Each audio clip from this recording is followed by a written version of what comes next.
Ito buntis din tong si Adobo. At saka itong si Bekang. So, isa lang ang lalaki sa mga baboy ko. Ito lang isa. Yan ang tatay.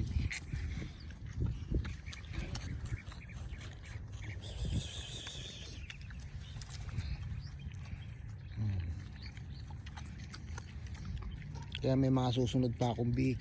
Itong dalawang to.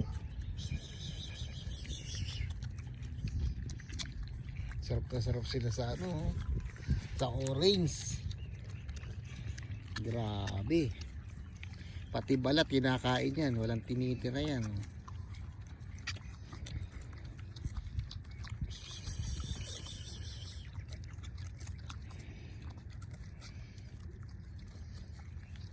Hindi yung isa di makapunta dahil nagpapasuso.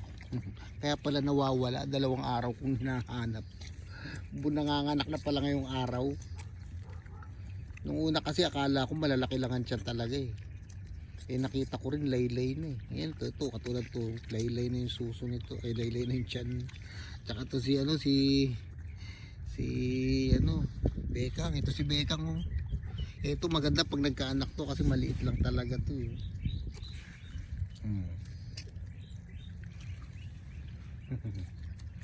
Sarap na sarap oh. Grabe ang orange yan ah. 1 linggo yung pagkain yan. Araw-araw ko silang pinapakain.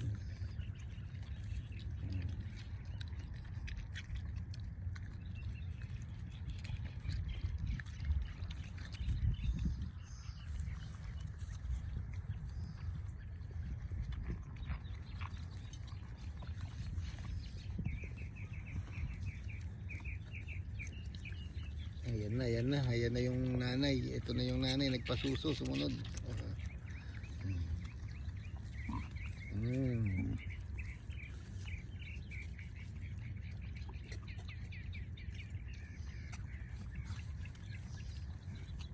Wala si Diwata ah.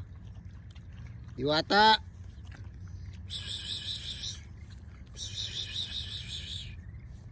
Wala si Diwata ah. Bait-bait naman yan eh.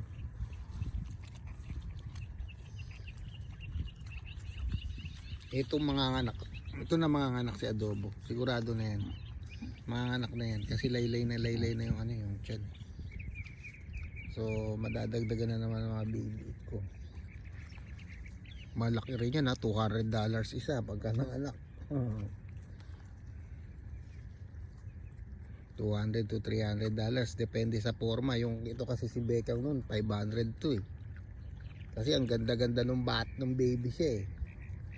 Piggy big. Marami kasi dito pagka depende sa demand. Pag yung gustong-gusto ng nung buyer yung baboy, kahit magkano pa siya basta nagustuhan bibili. Nagustuhan namin tong baboy kaya nung sinabi yung price kinuha. Pero pagka medyo hindi maganda yung itsura, yan, $200. At least meron ka ng malinis-linis kahit pa paano. $200 isa.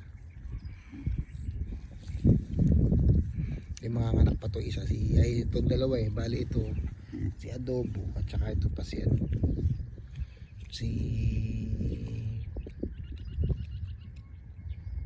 Bekang. Yung duck din eh, tingin ko mabilis ako makapagparami.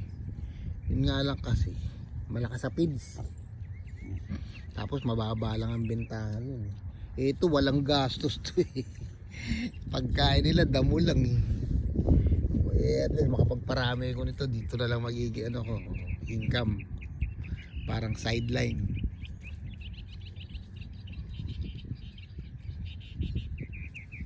Naubos nila pati balat kinain yung balat wala matitira talaga dyan eh.